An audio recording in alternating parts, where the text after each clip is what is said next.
Good evening to all of you. Today, మన career guidance tarafna. So, how to write exams? What are the exam tips? For example, so BTech or whatever it may be, intermediate, any student. First, మనకి so ఆ schedule it is nothing by planning. So difficult subjects available, అలాగే easy ఉంటాయి. So difficult subject ఉన్న వాడికి schedule అనేది ఎక్కువగా more concentration and more practice. అలాగే so previous papers ఉంటాయి. సో ఏ ఎగ్జామ్స్కి అయినా కానీ ప్రీవియస్ పేపర్లు సో రిపీటెడ్గా వస్తున్నాయి అంటే ఇంపార్టెంట్ క్వశ్చన్స్ కూడా సెలెక్ట్ చేసుకోవాలి. సో అలాగే ఓన్లీ పాస్ మార్క్ కావాలనుకుంటే 2 చాప్టర్స్ అయినా, బట్ గుడ్ స్కోర్ రావాలంటే హార్డ్ వర్క్ చేయాలి, సబ్జెక్ట్ అనేది నేర్చుకోవాలి.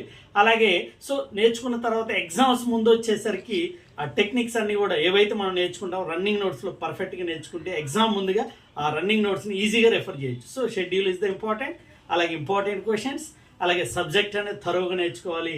అలాగే ఎగ్జామ్స్ ముందుగా మనం రాసుకున్న రన్నింగ్ నోట్స్ ఏదైతే ఉంటుందో అదంతా